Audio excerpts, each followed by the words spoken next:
তাদের শাস্তিটা কি বলা হয়েছে? নবী করিম সাল্লাল্লাহু আলাইহি ওয়াসাল্লাম একদিন ঘুমের মধ্যে ছিলেন, ইতিমধ্যে দুজন লোক আইসা নবীজির এই বাহুতে ধরলেন, এইভাবে দুই হাতে দুই বাহুতে ধরে নবীজিকে নিয়ে গেলেন। নবীজিকে এক দুর্গম পাহাড়ের পাশে নিয়ে রাখলেন। নবীজি যখন দুর্গম পাহাড়ের সামনে বললেন, এখন আমি কি করব? দুইজন লোক বলল, ইয়া রাসূলুল্লাহ, আপনি পাহাড়ে উঠেন। কি করেন? পাহাড়ে উঠেন।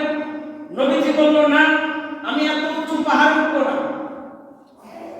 ইতিমধ্যে ওই দুইজন লোক বলল, ইয়া রাসূলুল্লাহ, আপনি চেষ্টা করেন, আপনার এই রাস্তাকে সহজ করে দিব। আমরা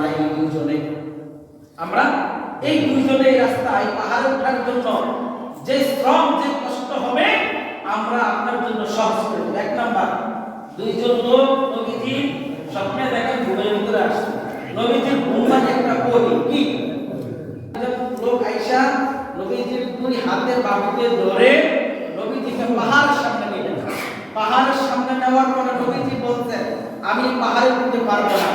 ওই দুইজন লোক বলছে কি, ইয়া রাসূলুল্লাহ, আপনি উঠেন, আপনার উঠার জন্য আমরা সহজ করে দেব। নবীজি যখন উঠলেন, উঠার পরে অনেক উঁচু পাহাড়। নবীজি উঠার পরে দেখে কি, দূর থেকে অনেক চিৎকারের আওয়াজ শোনা যায়। কি শোনা যায়? চিৎকারের আওয়াজ শোনা যায়। নবীজি সামনে অগ্রসর হলেন, হওয়ার পরে একটা চিৎকারের আওয়াজ শোনা যায়, বলছে, ইয়া রাসূলুল্লাহ, আপনি সামনে আগান। যখন নবীজি সামনে আগাইলেন, দেখেন কিছু লোককে পা উল্টা করে ঝুলাইয়া, মাথা নিচে, পা উপরে, মাথা নিচে, এরকম কিছু লোককে ঝুলাইয়া রাখছে। আর তাদের দুই গাল করাত দিয়া পাইতেছে। কি করতেছে? করাত দিয়া পাইতেছে। নবীজি বলল, এটা কিসের জন্য শাস্তি হচ্ছে?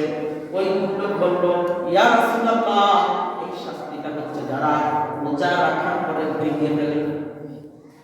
কি করে? নবীজি দেখলেন তাদের দুই গাল এইভাবে করাত দিয়ে কাঁপতেছে, আর রক্তগুলি পড়তেছে, আর চিল্লাচিল্লি করতেছে। এটা হচ্ছে রোজা ভাঙার কারণে। আর যারা রোজা না